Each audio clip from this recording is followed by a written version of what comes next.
Welcome back to week 3 of Energy Efficiency Makeover 2012.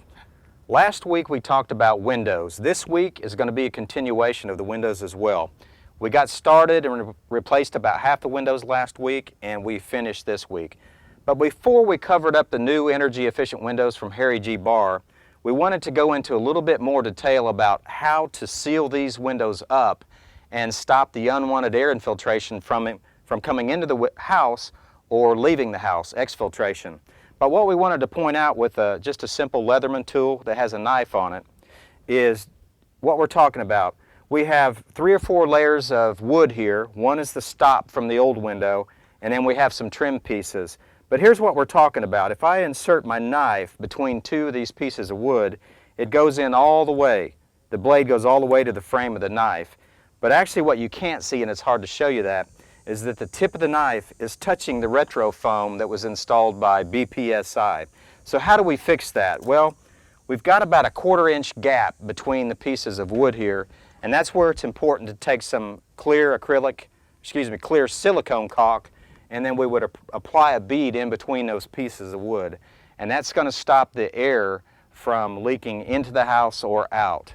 And then we do that with all these various pieces of woods in here. And then you'll notice some yellow, low expanding foam that fills the larger gaps. But then and some might call it overkill, but we think this is very important. There's a product out that is a mastic flange or flashing, and you can see this is a very sticky side here, and this is a piece of vinyl that's removed. And then this flashing is applied all the way into the frame of the window and then wrapped around the old piece of trim. And then the team will come in next week and bend some aluminum pieces to decorate and make the window look nice from the outside. And then after that, we'll make one final caulking bead between the brick, the new aluminum trim piece, as well as the window frame and the aluminum trim piece. So the entire window will be completely sealed, and when we do the final blower door test, it should reveal that we have no infiltration into the house or exfiltration of air from the inside of the house to out. The door behind me is the original door from the Makeover house. It's about 60 years old, although it is pretty efficient. It's made of solid wood, and although it's not filled with foam insulation, wood is not a good conductor of heat, so it's really not all that bad a door. So we're going to go ahead and reuse it for the Makeover. But one thing's for sure is not all weather strippings are created equal.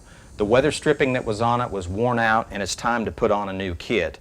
What we have here is a very rigid piece of weather strip.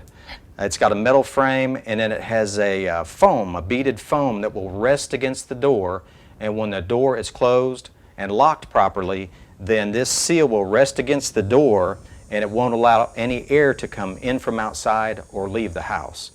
As we wrap up week 3 of Makeover 2012, we just want to remind you that several of the products that we use throughout the project are available at your local hardware store or building supply centers.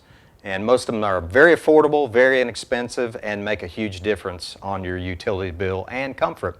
Next week, Rude Heating and Air will be in. Like any construction project, the unexpected does happen, and Rude Heating and Air ran into some complications this week, but they tell us they will be here Monday. So check back, watch often, and stay tuned for the next update of Makeover 2012.